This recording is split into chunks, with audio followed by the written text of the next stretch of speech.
Hello and नमस्कार दोस्तों, मेरा नाम है अनुभव। आप देख रहे हैं यूनिक एप्साइट्स और आज की इस वीडियो के अंदर हम कंप्यूटर नेटवर्क्स की यूनिट नंबर 4 जिसका नाम है ट्रांसपोर्ट लेयर, उस यूनिट का क्विक रिवीजन करने वाले हैं। तो चलिए बिना किसी देरी के शुरू करते हैं।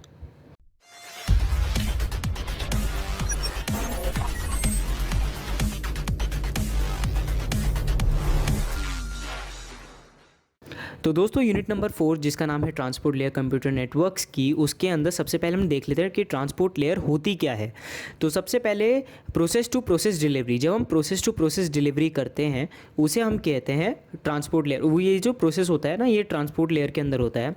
इसका जो मेन एम होता है, जो मेन एम होता है ट्रांसपोर्ट लेयर का, वो होता है डिलीवर करना मैसेज को सोर्स टू डेस्टिनेशन। ठीक है, एस मतलब सोर्स और डी मतलब डेस्टिनेशन। इसके 4 एस्पेक्ट्स होते हैं ऑफ डिलीवरी के। 4 एस्पेक्ट्स कौन कौन से? सबसे पहले एरर कंट्रोल, दूसरा है सीक्वेंस कंट्रोल, तीसरा है लॉस कंट्रोल और चौथा है डुप्लीकेशन कंट्रोल।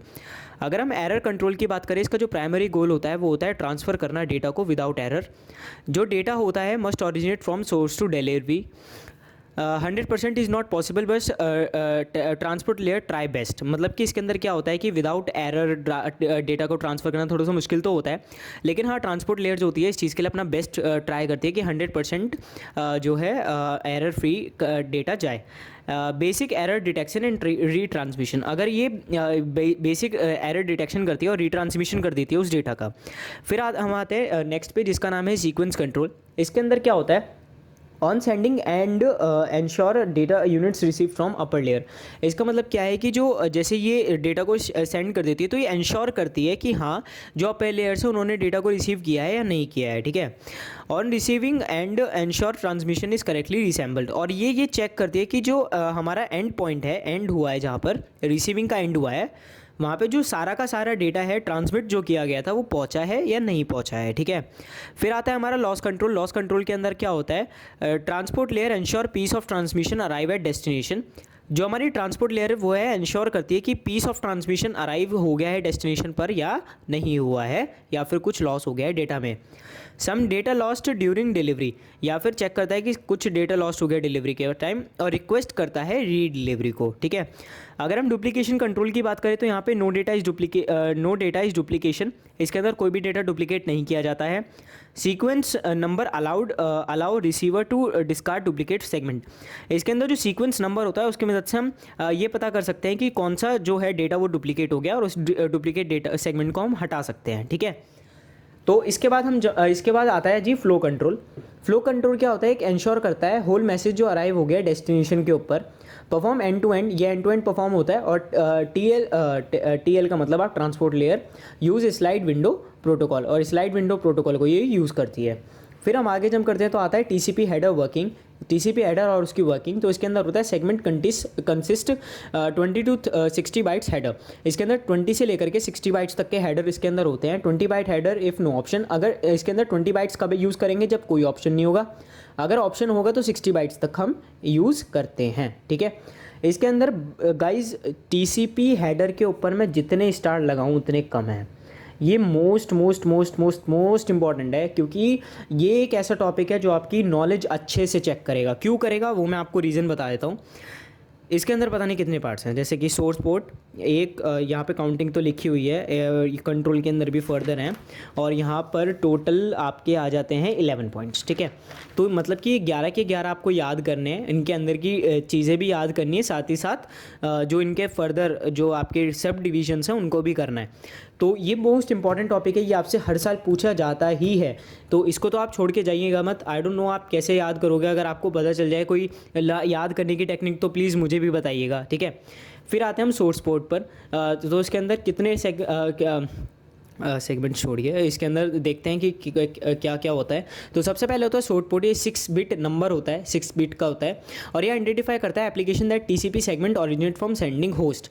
जो ये आइडेंटिफाई करता है एप्लीकेशन की टीसीपी सेगमेंट कहाँ से स्टार्ट हुआ है, कहाँ से ओरिजिनेट हुआ है, सेंडिंग होस्ट कौन सा है ये ओरिजिनेट करता है, फिर आइडेंटिफाई करता है, हम ये कह सकते हैं। डेस्टिनेशन पोर्ट ये भी 16 बिट नंबर का होता है, और ये आइडेंटिफाई करता है कि identify that TCP segment destinated for receiving end, और ये आइडेंटिफाई करता है कि डेस्टिनेशन कौन सी है और रिसीविंग एंड कौन सा है, ठीक है। फिर उसके बाद आता है सीक्वेंस नंबर, ये 32 बिट नंबर होता है और आइडेंटिफाई करता है कि करंट पोजीशन क्या है फर्स्ट डेटा बाइट की इस सेगमेंट में जो कि टीसीपी कनेक्शन के थ्रू आ रही है, ठीक है। 32 बिट का होता है और आइडेंटिफाई करता है करंट पोजीशन को कि जो फर्स्ट डेटा बाइट आ रहा है वो किस सेगमेंट का है और मतलब किस सेगमेंट में आ रहा है टीसीपी कनेक्शन के, टीसीपी कनेक्शन यूज़ करता है ये, ठीक है। फिर आता है आपका एक्नॉलेजमेंट नंबर। एक्नॉलेजमेंट क्या होता है, नंबर क्या होता है, इसके अंदर 32 बिट नंबर होता है और ये आइडेंटिफाई करता है कि नेक्स्ट डेटा बाइट जो होगी वो सेंडर जो सेंड कर रहा है sender accept from receiver, data byte that sender accept, अच्छा कि ये आइडेंटिफाई करता है कि जो नेक्स्ट डेटा बाइट है वो रिसीवर के पास किस तरीके से जाएगी, ठीक है, पहुंची है या नहीं पहुंची, इस चीज़ को इंश्योर करता है ये। फिर आता है हेडर लेंथ। हेडर लेंथ के अंदर क्या होता है, 4 bit field indicate the number, ये इसके अंदर 4 बिट की फील्ड होती है जो इंडिकेट करती है नंबर को। 4 byte word in TCP header, और 4 बाइट का वर्ड होता है जो कि टीसीपी हेडर के अंदर आता है। फिर आता है रिजर्व्ड। रिजर्व्ड का क्या होता है, 6 bit field reserved for future use, जो 6 बिट की फील्ड होती है वो रिजर्व की जाती है फ्यूचर यूज़ के लिए। फिर उसके बाद आते हैं कंट्रोल। इसके फर्दर हमारे पास टोटल 6 टाइप्स हैं। तो सबसे पहले आता है हमारा ये 6 कंट्रोल बिट होती हैं इसकी। सबसे पहली कौन सी होती है, यूआरजी। यूआरजी का काम क्या होता है, value of urgent pointer is valid, ठीक है, value of urgent pointer is valid. ACK, value of acknowledge is valid. PSH मतलब पुश द डेटा। फिर उसके बाद आता है RST मतलब reset the data. SYN syn का मतलब होता है synchronise the sequence number during connection. फिर उसके बाद हम यहाँ पे देखते हैं फिन का मतलब होता है टर्मिनेट द कनेक्शन। फिर आगे आता है जी, ये तो सब पार्ट थे कंट्रोल के, और 7वें नंबर इसका नंबर का 8वें नंबर का है विंडो साइज़। विंडो साइज़ क्या होता है, length of field is 16 bit and define size, ये इसकी जो फील्ड वो होती है वो 16 बिट की होती है और ये डिफाइन करती है साइज़ को, ठीक है। फिर उसके बाद इसके अंदर कुछ होते हैं चेकसम। चेकसम क्या करता है, 16 बिट की फील्ड होती है और ये कंटेन करती है checksum for error control. Error control को चेक करने के काम आती है और ये मैंडेटरी होती है, ठीक है जी, ये मैंडेटरी होती है। फिर आती है आपकी अर्जेंट पॉइंट। अर्जेंट पॉइंट के अंदर क्या होता है, ये 16 बिट की फील्ड होती है, वैलिड होती है if urgent log is set. Urgent log is set मतलब कि कुछ अर्जेंट एकदम से किसी चीज़ की नीड पड़ गई तो उस टाइम पर, और कंटेन करता है अर्जेंट डेटा को, जो बिल्कुल जाना ज़रूरी है उसको ये कंटेन करता है। फिर आते हैं ऑप्शंस पे। तो ऑप्शंस के अंदर आता है up to 40 bytes optional info in TCP header, और इसके अंदर 40 बाइट्स की जो होती है ऑप्शनल इन्फॉर्मेशन हो सकती है टीसीपी हेडर के अंदर। तो दोस्तों ये था टीसीपी हेडर। टीसीपी हेडर के अंदर क्या होता है क्या नहीं होता वो यहाँ तक था, ठीक है। अब इसकी ज़रा वर्किंग देखते हैं। वर्किंग के अंदर क्या होता है, TCP/IP जो है वो divides the communication into layers. वो कम्युनिकेशन करने के चीज़ों को वो डिवाइड कर देता है लेयर्स के अंदर। पास थ्रू 4 लेयर, और ये 4 लेयर में से पास होता है। Establish and maintain the connection between application until they broke into packets. ये इस्टेब्लिश करता है, मेंटेन करता है कनेक्शन को जब तक जो एप्लीकेशन है वो ब्रोक नहीं हो जाती पैकेट्स के अंदर, और वो सेंड नहीं करती डेस्टिनेशन तक। मतलब जब तक डेस्टिनेशन तक सेंड नहीं होगी ना, जब तक वो उसी कंडीशन में उसी ऐप इस्टेब्लिश करके रखेगा कनेक्शन को और मेंटेन करके रखेगा, ठीक है।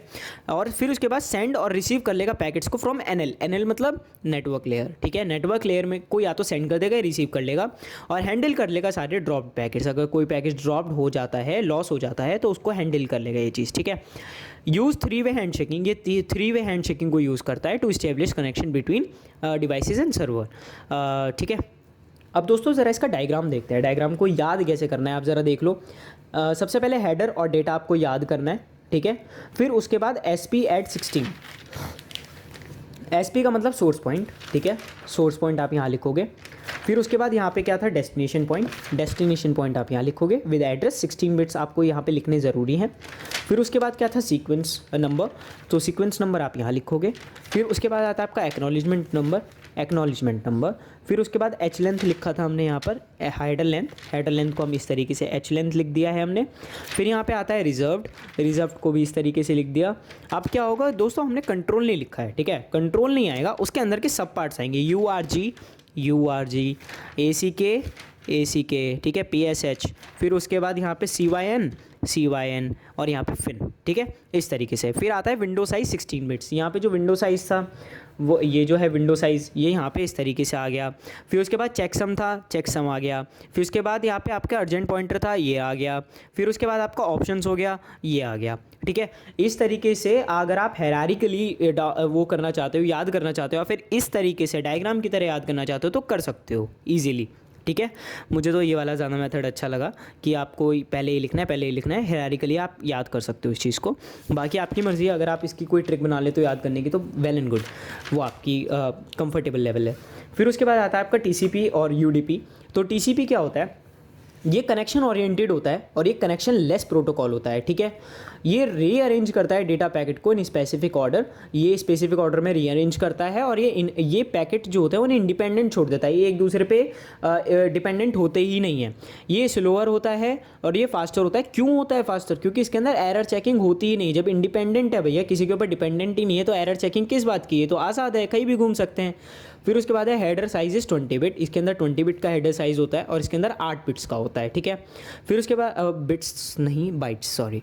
फिर आता है आपका डज एरर चेकिंग। ये एरर चेकिंग को करता है लेकिन ये एरर चेकिंग को नहीं करता है। ठीक है, और ना इसके अंदर रिकवरी होती है। ठीक है, जब एरर चेकिंग ही नहीं है तो रिकवरी कैसी? जब आपके पास लिखा हुआ ही नहीं है कि ये पैकेट आया, ये पैकेट गया, तो किस बात की चेकिंग हो रही है ना? किस बात की रिकवरी हो रही है? बस इसके अंदर गारंटी होती है कि डेटा ट्रांसफ़र की गारंटी होती है, लेकिन इसके अंदर कोई भी गारंटी नहीं होती है। हमने QoS पहले भी पढ़ा है, लेकिन बट स्टिल इसके अंदर भी है तो हम पढ़ेंगे। तो QoS की फुल फॉर्म होती है क्वालिटी ऑफ सर्विस। ये फ्लो करती है packet from source to destination. ये इसका काम क्या होता है? फ्लो करवाना पैकेट को सोर्स टू डेस्टिनेशन। QoS जो होती है वो अटेन करती है, अटेन द फ्लो। ये हेल्प करती है फ्लो को अटेन करने में, मतलब पाने में, कि हम फ्लो कर सकते हैं डेटा को अच्छे से। ठीक है, 4 प्राइमरी पैरामीटर्स होते हैं। अब इसका याद करने का तरीका मैंने आपको दे दिया है। RDJ को तो कौन नहीं जानता, रॉबर्ट डाउनी जूनियर। ठीक है, तो आप यहाँ से बी का याद कर सकते हो, बड़ा रॉबर्ट डाउनी जूनियर। बी का मतलब आपको फुल फॉर्म रिलायबिलिटी। ठीक है, यहाँ पे डिले, जिटर, और बी से क्या होता है? बैंडविड्थ। ठीक है, तो आप इससे याद कर सकते हो बड़ा RDJ। तो आपको यहाँ से आज तो जाएंगे 4 पैरामीटर्स, बहुत आसान है। फिर आते हैं आपके टेक्निक्स टू इम्प्रूव QoS। तो यहाँ पे क्या आता है? ओवर प्रोविजनिंग मतलब कि आप राउटर को ज़्यादा कैपेसिटी दो, ज़्यादा एफिशिएंसी दो। बफरिंग मतलब जितनी कम बफरिंग होगी उतना ज़्यादा ही हमारा नेटवर्क अच्छा होगा, उतना ही हमारा QoS अच्छा होगा। शेड्यूलिंग कि हमारा पहले ये वाला डेटा जाएगा, दूसरा ये जाएगा। इसके अंदर भी 3 टाइप की कैटेगरीज है जी। सबसे पहला FIFO, first in first out. Priority queuing कर सकते हैं या फिर हमारी वेटेड फेयर क्वेरिंग कर सकते हैं, मतलब कि जिसका वज़न ज़्यादा वो सबसे पहले, जिसका वज़न सबसे कम वो सबसे लास्ट में, या फिर वाइस वर्सा। प्रायोरिटी के अंदर भैया जिसकी ज़रूरत सबसे पहले भैया उसे भेजो, फिर बाद में, पहले एम्बुलेंस निकल जाने दो, फिर उसके बाद हम निकल जाएंगे। इस तरीके से प्रायोरिटी देना। फर्स्ट इन फर्स्ट आउट, भैया पहले तो मैं आया था, मैं ही जाऊँगा, ये वाला सिस्टम है जी। फिर उसके बाद आता है आपका ट्रैफिक शेपिंग, कि मतलब जो ट्रैफिक है उसको आप शेप कर दो कि पहले कि जो ट्रैफिक है वो किस रूट से जाएगा या फिर किस तरीके से जाएगा। ठीक है, पैकेट्स को किस तरीके से भेजना है वो आप कर सकते हो। फिर आते हैं हम लास्ट टॉपिक पे इस यूनिट की, जिसका नाम है 3 वे हैंडशेकिंग, जो कि बहुत इंपॉर्टेंट टॉपिक है फिर से। अब इसका काम क्या होता है? ये इस्टेब्लिश करता है कनेक्शन को। TCP जो होता है वो 3 वे हैंडशेकिंग को यूज़ करता है, जैसे कि हमने यहाँ पे भी पढ़ा था, use 3 way handshaking to establish connection between devices and server. तो यहाँ पे जो 3 वे हैंडशेकिंग है वो भी TCP यूज़ करता है। ये before client attempts to connect with server. ये कब यूज़ होता है? जब क्लाइंट के अटेम्प्ट करने से पहले ही ये चीज़ स्टार्ट हो जाती है। Server open up port. Server जो होता है वो एक पोर्ट ओपन कर देता है जिससे कि कनेक्शन बन जाए, और उसे हम पैसिव ओपन कहते हैं। ठीक है, सर्वर क्या करता है? एक पोर्ट को ओपन कर देता है कनेक्शन बनाने के लिए, और उसे बोलते हैं पैसिव ओपन। उसके बाद जो एक बार अगर पैसिव ओपन इस्टेब्लिश हो जाता है तो एक्टिव ओपन जो है वो इस्टेब्लिश हो जाता है। एक्टिव ओपन का मतलब कि जो हमारा डेटा इनपुट आउटपुट है वो हमारा स्टार्ट हो जाता है। फिर उसके बाद आता है to establish a connection 3 way handshake occur. और जब ये इस्टेब्लिश हो जाता है तो ये कनेक्शन बनाने के लिए हम 3 वे हैंडशेकिंग को क्या करते हैं, मतलब हैंडशेकिंग, जब 3 वे हैंडशेकिंग हो रही है तो उस टाइम पे क्या क्या प्रोसेस होते हैं, वर्किंग देख सकते हैं, एक तरीके से कह सकते हैं। तो सबसे पहला आता है CYN। CYN हमें यहाँ पे भी पढ़ा था जी। CYN क्या होता है? CYN? ये रहा, synchronise the sequence number during connection. ठीक है, तो यहाँ पे क्या है? हमारा CYN है। इसके अंदर क्या होगा? जो क्लाइंट होता है वो सेंड करता है SYN टू सर्वर, ठीक है, सिन को सर्वर को भेजता है। फिर उसके बाद जो क्लाइंट होता है वो सेट करता है सीक्वेंस नंबर को टू अ रैंडम वैल्यू। देखो जी, यहाँ पे मैं रैंडम वैल्यू को ए ले रहा हूँ, आप कुछ भी ले सकते हो, ठीक है। It is independent, totally independent कि आप नंबर लो, करेक्टर लो, सिंबल लो, ये आपके ऊपर है जी, ठीक है। तो मैंने यहाँ पे ए ले लिया, वैसे सिंबल नहीं लेकिन हाँ करेक्टर और न्यूमेरिकल वैल्यू। तो यहाँ पे मैंने ए ले लिया। तो यहाँ पे क्या होगा, एक्टिव ओपन इज परफॉर्म्ड। यहाँ पे क्या होगा कि क्लाइंट अब डेटा भेज रहा है, ठीक है, सर्वर से कम्युनिकेट कर रहा है, कनेक्शन बना रहा है वो, तो ये एक्टिव ओपन हो गया, ठीक है। फिर आपका आता है साइन एक्, ये दो अलग अलग वर्ड्स है, सिन ऊपर से आ गया और ए सी के, वो तो आपको फिर से पीछे देख लेते हैं ज़रा। ए सी के value of acknowledge is valid, ठीक है, value of acknowledge is valid. तो इन दोनों का कॉम्बिनेशन है यहाँ पर, ठीक है। तो अब यहाँ पे देख लेते हैं फिर से, ओके। तो इन रिस्पॉन्स, अब रिस्पॉन्स के अंदर, अब भैया सर्वर के पास आपने कुछ भेजा है तो सर्वर तो रिस्पॉन्स करेगा ही। अब सर्वर जो है वो रिप्लाई करता है सिन एक् acknowledgement number is one more than that receives. अब क्या करता है वो, रिस्पॉन्स देने के लिए ये दिखा देता है कि जो भी आपने रैंडम नंबर, जो भी आपने सीक्वेंस नंबर को यूज़ किया है उसके अंदर एक नंबर ऐड कर देगा, वन प्लस कर देगा, ठीक है, वन मोर देन कर देगा, तो ए प्लस वन कर देगा। तो हमारा जब ये कैरेक्टर है तो ए प्लस वन का क्या होता है, बी होता है, ठीक है। तो अब जो रैंडम वैल्यू होगी वो हमारी हो जाएगी बी। अब क्या होगा, अब होगा एक्नॉलेजमेंट, खाली एक्नॉलेजमेंट। इसके अंदर क्या होगा, क्लाइंट साइड ए सी के बैक टू सर्वर। अब जो क्लाइंट साइड का एक्नॉलेजमेंट होगा वो वापस से सर्वर की तरफ आएगा। Acknowledgement number is one more than that receive the sequence number. और यहाँ पे फिर से क्या होगा, एक्नॉलेजमेंट नंबर जो होगा उसको फिर से एक बार इंक्रीमेंट कर दिया जाएगा। तो ये थी हमारी 3-वे हैंड शेकिंग, जिसके अंदर क्लाइंट ने पहले सर्वर को भेजा, सर्वर ने फिर यहाँ पे रिस्पॉन्स मिला उसको, ठीक है। चलिए फिर उसके बाद हम देखते हैं कि ये अब हुआ क्या, ये कंक्लूजन एक तरीके से। At this point both client and server receive acknowledgement number for connection. Step 1 and 2 establish acknowledgement one side. Step 2 and 3 establish other side. Full duplex is established, ठीक है। तो यहाँ पे क्या है कि यहाँ पे जो क्लाइंट और सर्वर है उन दोनों के पास एक्नॉलेजमेंट नंबर आ गया कनेक्शन बनाने के लिए, और स्टेप 1-2 जो थे उन्होंने इस्टेब्लिश किया एक साइड पर, लेकिन जो स्टेप 2 और 3 थे वो इस्टेब्लिश हुए अदर साइड पर, और इसी तरीके से हमें फुल डुप्लेक्स जो था वो इस्टेब्लिश हो गया। तो दोस्तों ये था यूनिट नंबर 4 का क्विक रिवीजन। होप सो ये वीडियो आपके लिए बहुत ज़्यादा हेल्पफुल होगी। प्लीज़ इस वीडियो को लाइक कर देना यार, कमेंट कर देना प्लीज़, और बोलने की ज़रूरत ना पड़े, प्लीज़ चैनल को सब्सक्राइब कर दो, बेल आइकन को प्रेस कर दो, शेयर कर दो अपने दोस्तों को, ठीक है। हम मिलते हैं नेक्स्ट वीडियो में। और हाँ एक बात दोस्तों, प्लीज़ न्यूमेरिकल्स वगैरह अच्छे से करके जाइएगा। अगर आपने इतना कवर कर लिया है, आपको अपने ऊपर कॉन्फिडेंस है, then well and good. 2 number वाले क्वेश्चन ज़रूर कर लीजिएगा, और 2 नंबर वाले क्वेश्चन करने के बाद आप जितना ज़्यादा कवर कर सके उतना ज़्यादा कवर करिएगा, क्योंकि जितना ज़्यादा आप कवर करोगे उतना ज़्यादा आपके लिए बेहतर है, ठीक है। न्यूमेरिकल्स कर लेना, 2 नंबर वाले कर लेना, जितना ज़्यादा हो सके उतना कवर कर लेना, अपने ऊपर कॉन्फिडेंस रखना, भरोसा रखना भगवान पर, और सब अच्छा होगा। पेपर को फोड़ना अच्छे से, ठीक है। ऑल द बेस्ट गाइस, हम मिलते हैं नेक्स्ट वीडियो में। जब तक के लिए जय हिंद, जय Bharat. Thanks for watching unique app sites.